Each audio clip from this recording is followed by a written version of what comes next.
Shalom, kekasih-kekasih Tuhan, pendengar Radio Sangkakala dimanapun berada. Kita baru saja mengikuti Bincang Pagi bersama dengan saya, Pendeta Edi Santoso dari Gereja Betani Shalom Family Surabaya. Apa yang sudah kita bincangkan dalam Bincang Pagi edisi 1 November 2024 ini adalah berbicara mengenai kuasa kehendak atau kuasa untuk memilih. Kita tahu bahwa setiap hari kita itu diperhadapkan dengan pilihan-pilihan yang begitu banyak. Dari mulai sejak bangun tidur sampai kita menutup mata, kita diperhadapkan pada pilihan-pilihan. Dari mulai yang sederhana sampai pilihan-pilihan yang berat mengenai misalnya bagaimana sekolah kita, bagaimana mengenai pekerjaan, bagaimana dengan orang yang akan kita menikah dengannya, mengenai juga akhirnya juga yang paling mengenai kekekalan. Itu semuanya ternyata adalah pilihan-pilihan yang ada di dalam kehidupan kita. Dari semuanya itu sebenarnya apakah kita memilih kepada kehendak Allah atau sejatinya kita memilih kepada yang lain. Ini hal yang tidak mudah. Karena apa? Karena memang ketika kita memiliki kuasa kehendak, kita memiliki kuasa untuk memilih, di sana ternyata ada tipu daya iblis yang senantiasa berusaha untuk menggagalkan kita supaya kita memilih seperti yang iblis mau. Nah, ini satu hal yang harus kita waspadai. Tetapi bukan cuma iblis, karena iblis bukan satu-satunya yang kemudian menjadi kambing hitam. Ketika Adam gagal untuk kemudian oleh karena tipu daya iblis, maka seluruh manusia sebagai keturunan Adam ternyata juga kemudian kita memiliki keinginan diri kita sendiri. Nah, itulah kita mesti juga waspada dengan keinginan-keinginan diri kita sendiri. Apakah keinginan diri kita sendiri itu sesuai dengan kehendak Allah? Nah, ini perlu kita renungkan. Belum lagi kemudian kalau kita berhadapan dengan penganiayaan, dengan penindasan, dengan hal-hal yang tidak enak yang orang lain lakukan kepada kita. Belum lagi mengenai kekhawatiran hidup di tengah-tengah dunia ini. Belum lagi mengenai kekhawatiran akan uang khususnya. Maka semuanya itu bisa menggagalkan kita untuk memilih kehendak Allah.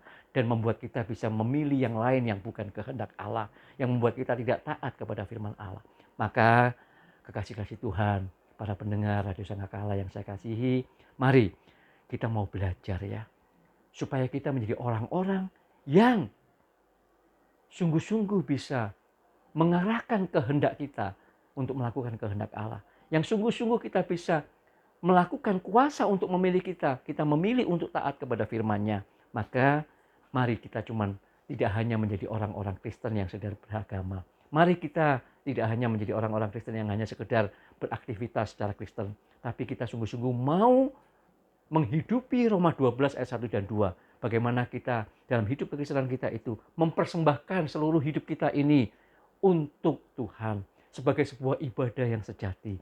Sehingga hasilnya ada di dalam Roma 12 ayat 2. Kita mulai mengerti akan kehendak Allah. Kita mengalami yang namanya perubahan cara berpikir, mengalami pembaharuan budi sehingga kita mengerti kehendak Allah. Kita mengerti apa yang baik, yang berkenan dan yang sempurna yang dari Allah. Ciri orang-orang yang mulai mempersembahkan hidupnya sungguh-sungguh dalam hidup kekristenannya untuk memiliki ibadah yang sejati, mempersembahkan hidupnya sehingga mengerti akan kehendak Allah itu adalah mulai mengisi pikirannya seperti dalam Kolose 3 ayat 1 dan 2 dengan pikiran-pikiran yang kekekalan, pikiran-pikiran surgawi, pikiran-pikiran yang dari atas. Itu cirinya. Sehingga dengan kita memiliki pikiran-pikiran surgawi itu, maka kita mengerti juga pengharapan apa yang kita miliki, kemuliaan yang Allah sediakan di dalam Yesus Kristus bagi kita anak-anaknya. Itu terus akan ada di dalam pikiran kita, ada dalam hati kita, ada dalam perasaan kita. Sehingga apa yang ada dalam pikiran kita tentang kekekalan, apa yang ada dalam hati kita tentang hal-hal yang surgawi itu, kerinduan kita yang semakin besar akan hidup di dalam suasana surgawi itu, maka kemudian itu juga akhirnya yang membuat kita bisa mulai mengikuti jejak Yesus Kristus. Memandang dunia ini adalah sebuah tempat yang fana. Kita mulai belajar mengosongkan diri kita terhadap hal-hal dunia yang fana ini. Kita lebih memilih untuk hal-hal yang kekal.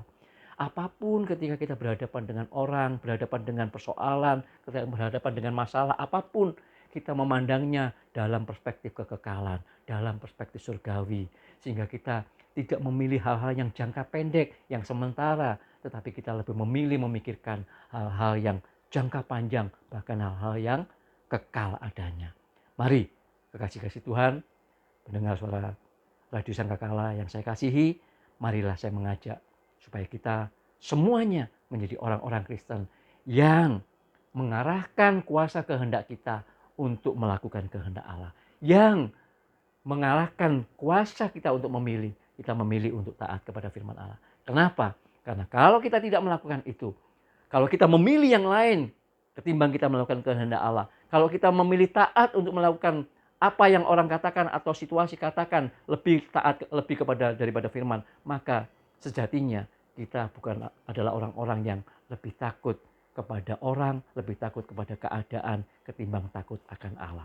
Saya percaya kekasih-kasih Tuhan, pendengar Radio Sangkakala yang dikasihi Tuhan, bukanlah orang demikian.